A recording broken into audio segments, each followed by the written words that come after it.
Good evening and thanks for being with us on this Tuesday. I'm Rob Caldwell. And I'm Samantha York. Coming up tonight on 207, Andrew Desjardins from Mr. Drew and his Animals 2 joins us. He brought a pair of insects, similar but different, that you might easily walk right past in the woods, and you probably have. But first tonight, college students are heading back to classes this month, and for the seniors, a lot of their attention will be on what comes next. Back in the spring, as Bowdoin College seniors were accepting their diplomas, David Guildford spent time with one graduate who was stepping right into his dream job.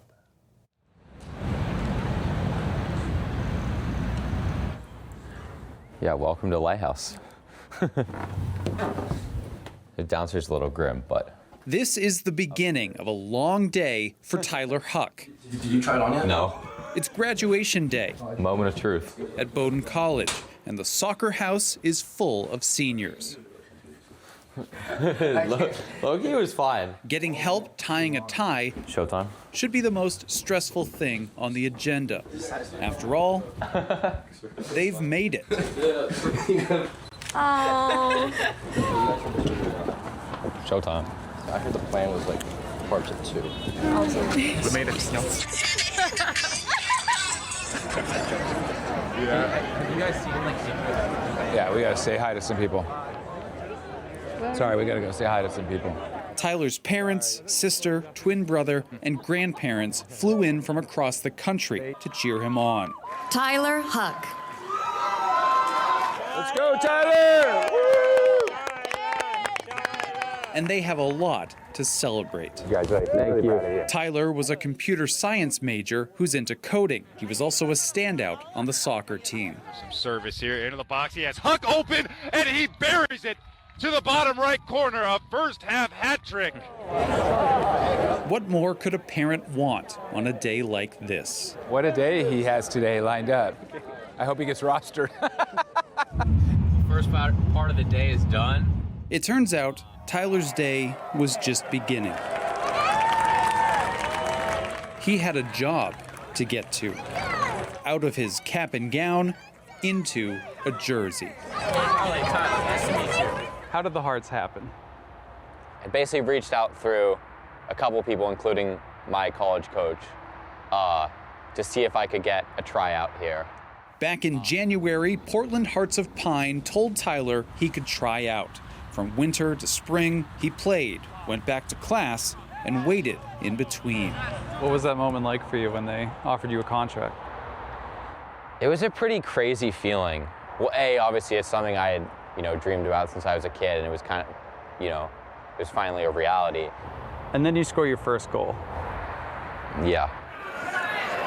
Portland doesn't want that to happen, and they start early. A banger off the crossbar for Tyler Huck, his first goal. Having some time to reflect after that game ended, I realized how cool of a moment that was. Let's go, Hearts! Coming off of his first goal, Tyler's family and Bowdoin teammates got to see him play professionally for the first time in late May. Player of the year, All-American, academic All-American. Now he's playing pro. That's him wearing number 35 and making the starting lineup in front of a sold-out home crowd. It's kind of surreal in a way to me. Because I used to go to his games as a kid, and this is the first time I've seen him play in 4 years. Seeing the supporters and the people that surround him is just crazy to see how it's just my brother, but people are fans of him. What a shot. During the game, Tyler's dad, Jay, Nice touch. Oh, here we go. didn't have much use for his seat.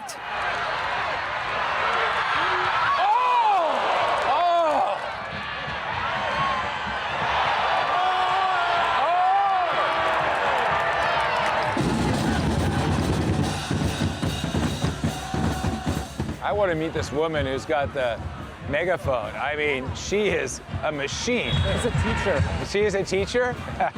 like she's not tired after fifth graders all day. To the detriment of Jay's blood pressure, Tyler was involved all over the field.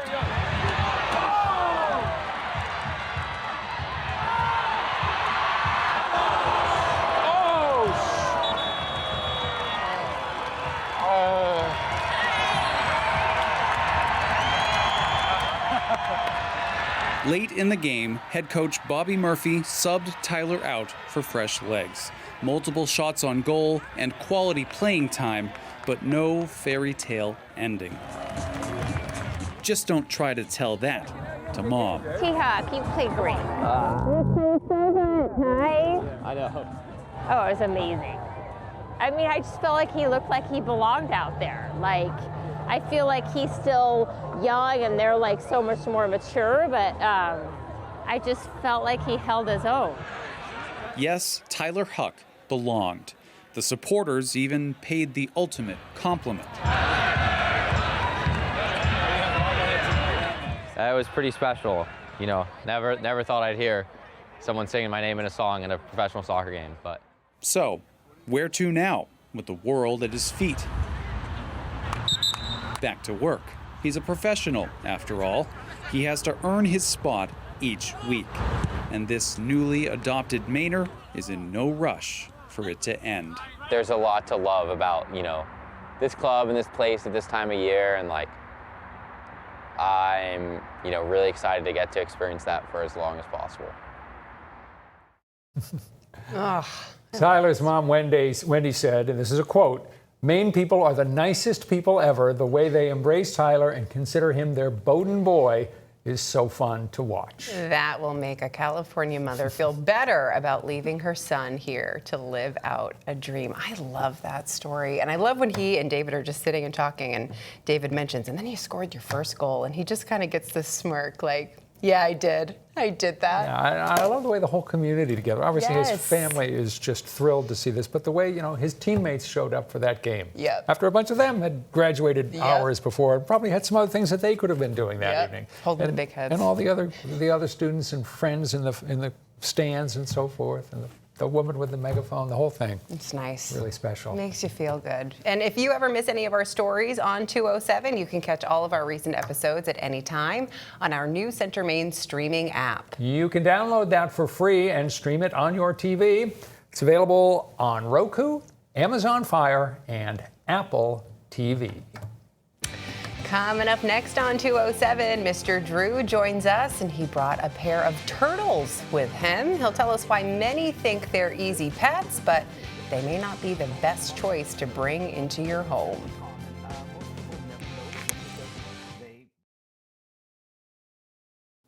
We always look forward to the visits here on 207 from Drew Desjardins of Mr. Drew and his animals too. His animal education center is in Poland. He is with us today in the studio and has brought some of his friends with us from the natural world. It appears that you're simply holding a branch, but there's more to meet the eye. Right. Here we have stick insects, and I've had stick insects, I believe, on before. These two, though, one is from Maine, okay, and one is from Vietnam. All right. And most people look at stick insects and would just assume they're the same species, a little bit differences.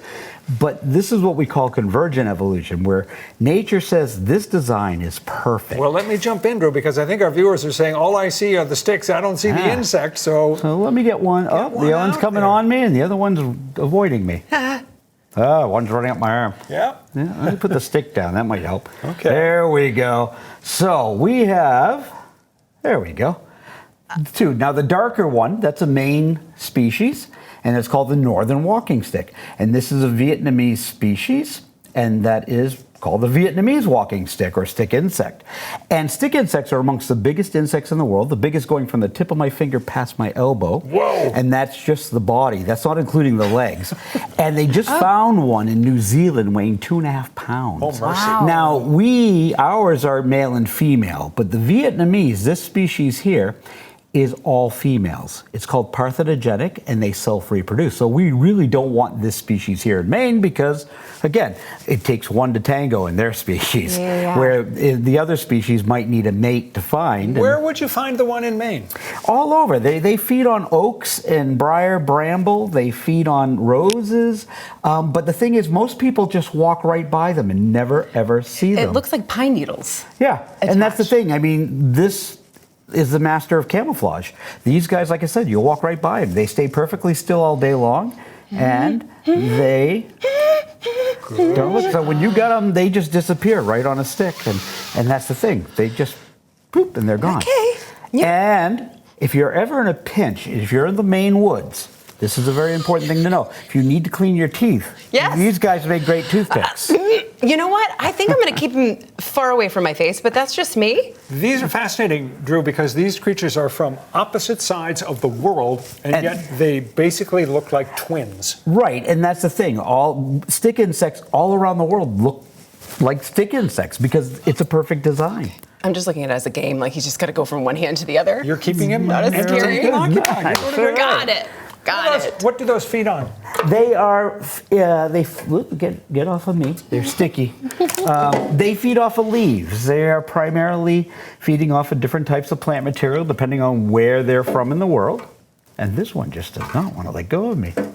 Oh, you're irresistible. My gosh. And this one's fast. So different from the Vietnamese. Get the lid right. There we go. You can get down. Look at this. All right, there we go. We got him. All right. Oh, here we go. Our next two are cute. These little, they're cute. These are, oops, I don't want that. These are turtles. Now, they're another one that look the same or similar. You might mistake them for the same species. Right. And they're not. They're actually two different species. This one is a Maine native, and it's called a musk turtle. And they're fairly common. Most people never notice them because they look like a stone. Yeah. And they're totally aquatic, so they spend their whole life in water. Now, this one's a male, and I know because of the size of its tail. They have a temperament. Often people mistake them for small snapping turtles, but they're not. And they get the name musk turtle because they can produce a musky smell when they feel threatened, and it does stink. They also call them stink pots. Oh. Now, that's a Maine native. This one looks like a musk turtle, but it is not. This is a mud turtle, and this is from the southern United States. This is an eastern mud turtle. This is one of the few legal species of turtles you can keep in Maine. And most people don't want to keep them because, they're cute when they're small, but I mean, this is as big as it gets, and it's not very colorful. Right. It sits at the bottom of the tank and does nothing most of the day. Yeah. And so I always tell parents, please don't buy turtles or tortoises for children. They're not what you think. I mean, they can be cute, sure, but that only lasts a little bit of time before kids are bored of them. And they often live a lot longer than people expect. This little species here, this one here can live up to, this one is probably close to 40 years old. Oh my And gosh. so they live a long, long life. And that's the thing is, kids just don't have that attention span. Yeah.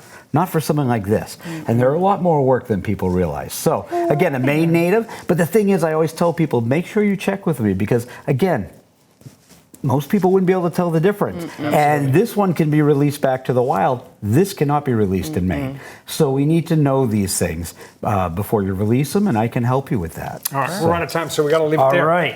Mr. Drew and his animals, too, in Poland. That's where his animal education center is. And if you have questions, Drew's always happy to answer them about exotic animals. Always. And he's got a lot of wisdom to dispense. Thanks so much for coming in. Great to see you. Thank you for having as me back. always. Stay with us. Back in a moment.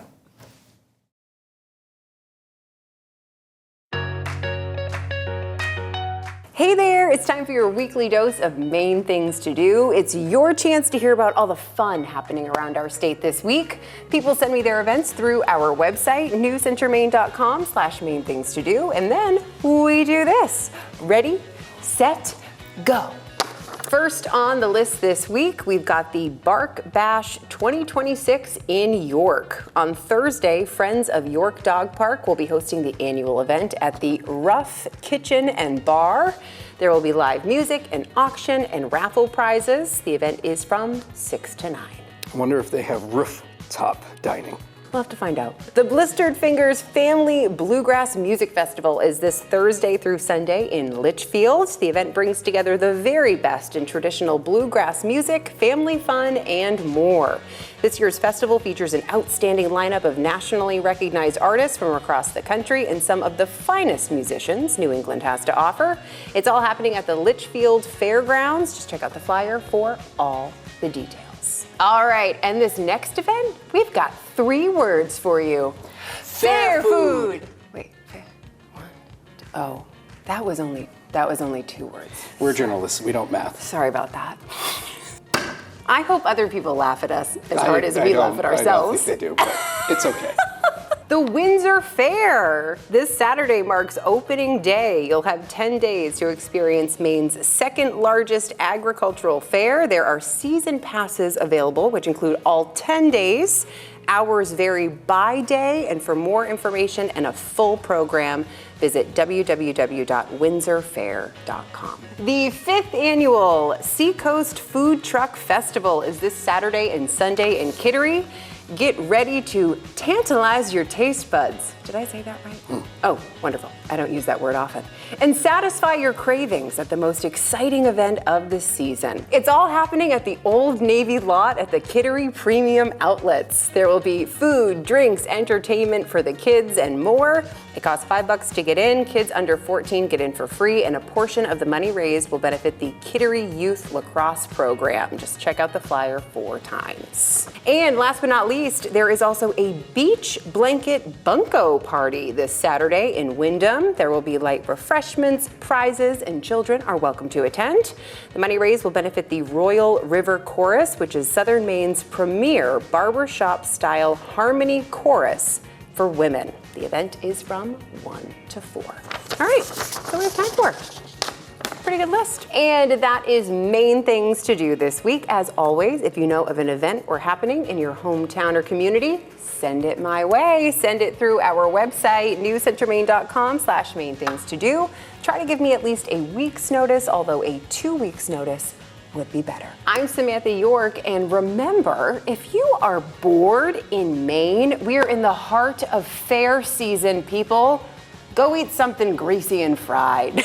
It's your own darn fault. See you next time.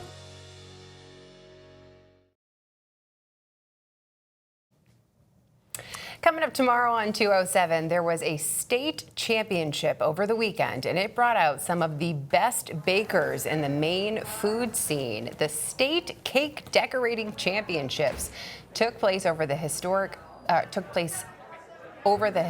Paris Hill neighborhood on Saturday. This one-day event started in 2020 as a way to celebrate the birthday of Paris native Hannibal Hamlin.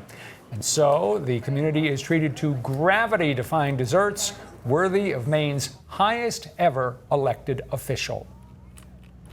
As a customer in the culinary experience, dessert is last. It's the afterthought. Did you save room? Would you like to see the dessert menu?